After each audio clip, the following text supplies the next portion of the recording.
Es geht. Teil 4. Von meinem Painting Rush. At the end of the 19th century, the cigarette existed at the center of a lot of different cultural forces.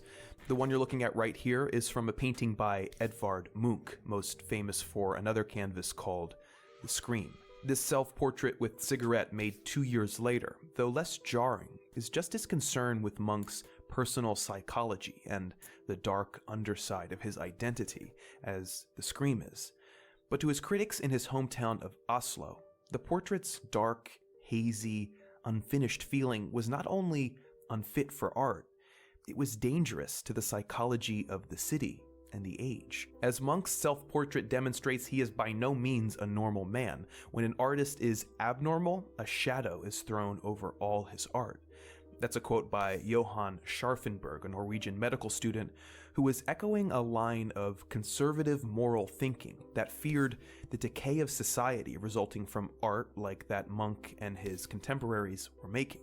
This pessimistic attitude was popularized in a large book called Degeneration by this guy, Max Nordau, who attacked pretty much every kind of art that wasn't up to his moral standards as poisonous and corrupting. For Scharfenberg and Nordau, the cigarette was symptomatic of society's degeneration. It was, along with alcohol, one of civilization's ugly indulgences. But for Munch and his circle of decadent artists, the cigarette was something much different. For them, the end of the 19th century also represented a change, but it was a chance for a break from the stale bourgeoisie values, the prudish and uptight conservative values of Nordau and his acolytes. In 1890s Europe, the cigarette still wasn't all that popular. Only 10 years earlier, James Albert Bonsack invented a rolling machine, which made it possible to mass-produce 200 cigarettes a minute. But they were still dwarfed by the sales of cigars and pipes. Since the beginning, when beggars in Spain took the discarded tobacco from cigar butts and re-rolled them, the cigarette had always been associated with the lower classes. In the Crimean War, soldiers rolled tobacco and old newspapers, and by the 1890s, when machine-made cigarettes were cheaper to produce and buy, the working classes of Europe began adopting the cigarette, while the middle class, especially the men, stuck to their cigars. This lithograph by Theophil Steinlen captures the feeling perfectly. Notice how the bourgeoisie man, clad in his proper dress and hat, uses his cigar to light the cigarette for the man with the loose collar, who is clearly of a lower social standing. It was in the lower classes that Munch and his bohemian contemporaries found their alternative to the suffocating middle-class value system.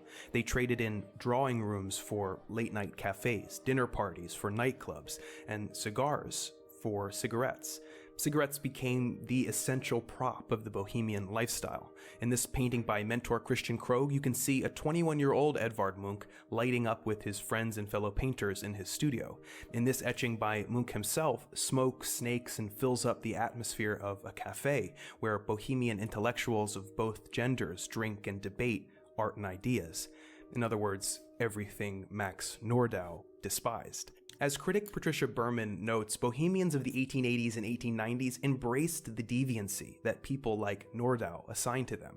They existed somewhere between the middle class and the anarchy of the streets, and their aesthetic revolt was the birth of what we can see now was cigarette cool. For Munch's work, this meant moving away from the naturalism of his predecessors, the scientific recording of the natural world, even moving away from Impressionism, which Munch saw as little more than formal exercises with light. His task would be to dig into his own psyche and record a subjective experience. That's how you get something as terrifying as The Scream. This is how dark subjectivity warps the natural world. As he wrote later, "I was walking along the road with two friends. The sun was setting. Suddenly, the sky turned blood red.